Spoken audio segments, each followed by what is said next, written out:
আসসালামু আলাইকুম। আশা করি সকলেই ভালো আছেন। চাকরি প্রত্যাশী ভাই ও বোনেরা নতুন একটা নিয়োগ সার্কুলার দেখাবো যেটা হচ্ছে জেলা প্রশাসকের কার্যালয় নিয়োগ বিজ্ঞপ্তি। গণপ্রজাতন্ত্রী বাংলাদেশ সরকার জেলা প্রশাসকের কার্যালয় মুন্সিগঞ্জ এখানে একটা নিয়োগ সার্কুলার প্রকাশ করা হয়েছে যেখানে মোটামুটি এখানে আপনার অফিস সহায়ক, লাইব্রেরিয়ান, কম্পিউটার অপারেটর, নিরাপত্তা প্রহরী নিয়োগ দেওয়া হবে।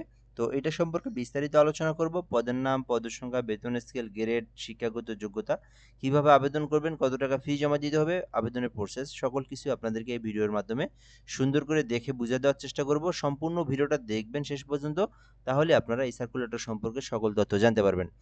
আর আমাদের চ্যানেলে নতুন হয়ে থাকলে, নতুন এসে থাকলে চ্যানেলটিতে অবশ্যই সাবস্ক্রাইব করে রাখবেন। বাংলাদেশের সকল সরকারি নিয়োগ সার্কুলারগুলো আমাদের এই চ্যানেলে আমরা আপলোড দিয়ে থাকি। তো অবশ্যই সাবস্ক্রাইব করে রাখবেন, আমাদের সঙ্গে যুক্ত থাকবেন। জেলা প্রশাসকের কার্যালয় মুন্সিগঞ্জ, মুন্সিগঞ্জ গভ.বিডি লিখে সার্চ করলে আপনারা এই নিয়োগ সার্কুলারটা পেয়ে যাবেন। জেলা প্রশাসকের কার্যালয় মুন্সিগঞ্জের সাধারণ প্রশাসনের অধীনে অফিস সমূহে এবং সার্কিট হাউসে নিম্ন বর্ণিত শূন্যপদ সমূহে অস্থায়ী ভিত্তিতে নিয়োগের মাধ্যমে পূরণের নিমিত্তে মুন্সিগঞ্জের জেলার স্থায়ী বাসিন্দাদের নিকট থেকে নিম্ন বর্ণিত শর্তে নির্ধারিত ফরমে অনলাইনে অ্যাপ্লিকেশনের জন্য আহ্বান করা যাচ্ছে। এটা কিন্তু সরকারি একটা নিয়োগ সার্কুলার, যেটা কিন্তু স্থায়ী নিয়োগ সার্কুলার, এবং এইটা সার্কিট হাউস, বাংলাদেশের প্রতিটা জেলাতেই সার্কিট হাউস রয়েছে। এইটা সার্কিট হাউসের নিয়োগ বিজ্ঞপ্তি। আর এটা কিন্তু জেলা প্রশাসকের নিয়োগ দিয়ে থাকে এবং জেলা প্রশাসক থেকে পরিচালিত। ওকে। আচ্ছা, কারা কারা আবেদন করতে পারবে? মুন্সিগঞ্জ জেলার যারা স্থায়ী বাসিন্দা আছে ছেলে মেয়ে উভয় আবেদন করতে পারবে। তবে মুন্সিগঞ্জ জেলার বাইরে কেউ কিন্তু আবেদন করতে পারবে না। আবেদন করতে চাইলে ডিসি মুন্সিগঞ্জ টেলিটক.com লিখে সার্চ করবেন। এখান থেকে আপনারা ফর্ম পূরণ করে অ্যাপ্লিকেশনটা করবেন। এই বিষয়গুলো এখানে বলে দেওয়া রয়েছে। ১ নম্বর পদের নাম রয়েছে অফিস সহকারী কাম কম্পিউটার মুদ্রাক্ষরিক, যেখানে ৫টি পদ রয়েছে ১৬ গ্রেডের। এই ক্ষেত্রে আবেদনের জন্য উচ্চ মাধ্যমিক অর্থাৎ এইচএসসি পাস করলে আপনি আবেদন করতে পারবেন। আর আবেদনের জন্য এখানে বেসিক কম্পিউটারের নলেজ, যেমন আপনি টাইপ করতে পারেন, তাহলে কিন্তু আবেদনটা করতে পারবেন।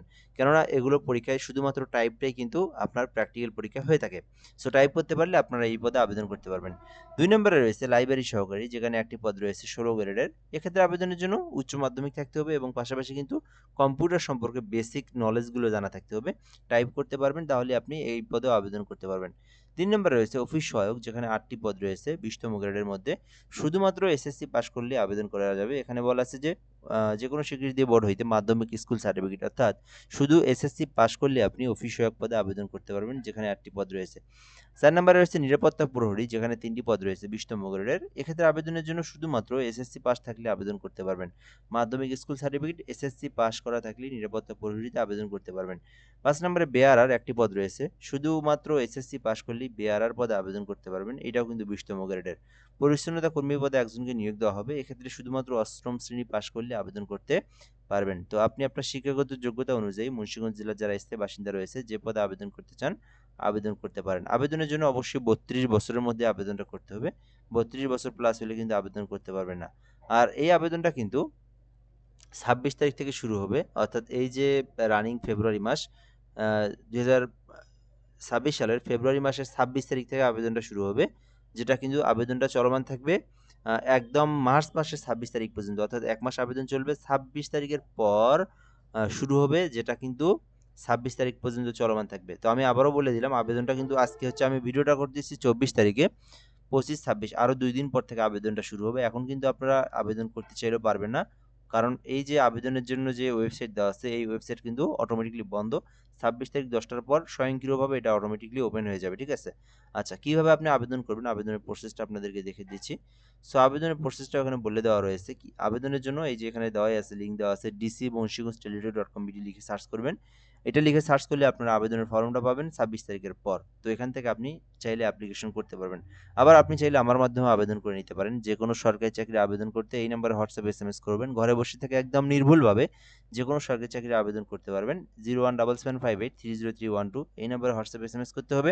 দেন আমি আপনাকে একটা ফর্ম দেবো, এটা আপনি পূরণ করে দিবেন। আমি আপনাকে আবেদন করে সঙ্গে সঙ্গে অ্যাপ্লিকেশন কপির পিডিএফটা পাঠায় দেবো। তো চাইলে আপনি আমার মাধ্যমে আবেদন করে নিতে এই নম্বরে যোগাযোগ করতে পারেন। আচ্ছা, এখানে আবেদন করার জন্য কত টাকা ফি জমা দিতে হবে? আবেদনের জন্য এখানে ১৬ গ্রেডের যেটা দেখলেন, ১৬ গ্রেডের পদগুলোর জন্য ১ থেকে ২ ১ ও ২ নম্বর পদ যেটা ১৬ গ্রেডের, ১১২ টাকা ফি জমা দিয়ে পেমেন্ট করতে হবে, আবেদন করতে হবে। অর্থাৎ সরকারি ফি হচ্ছে ১১২ টাকা।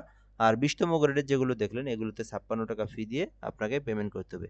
পেমেন্ট করার প্রসেসটাও এখানে বলে দেওয়া রয়েছে। টেলিটক সিমে আপনারা রিচার্জ করবেন। রিচার্জ করার পরে ১ম এসএমএসে আপনারা ডিসি মুন্সিগঞ্জ লিখবেন। লিখে স্পেস দিয়ে ইউজার আইডি লিখবেন। লেখার পরে 16322 নাম্বারে সেন্ড করে দিবেন। সেন্ড করে দিলে আপনাকে একটা পিন নাম্বার দিবে। এই যে এখানে পিন নাম্বার দিবে একটা এসএমএস এর মধ্যে। তো আবার আপনারা একটা এসএমএস লিখবেন, ডিসি মুন্সিগঞ্জ লিখে আপনারা ইয়েস লিখবেন, লিখে পিন নাম্বার লিখবেন, লিখে 16322 নাম্বার সেন্ড করে দিলে আপনার আবেদনের পেমেন্টটা হয়ে যাবে। দেন একটা এসএমএস দেওয়া হবে এবং আপনার আবেদনের পেমেন্টের টাকাটাও কেটে নিবে। ঠিক আছে?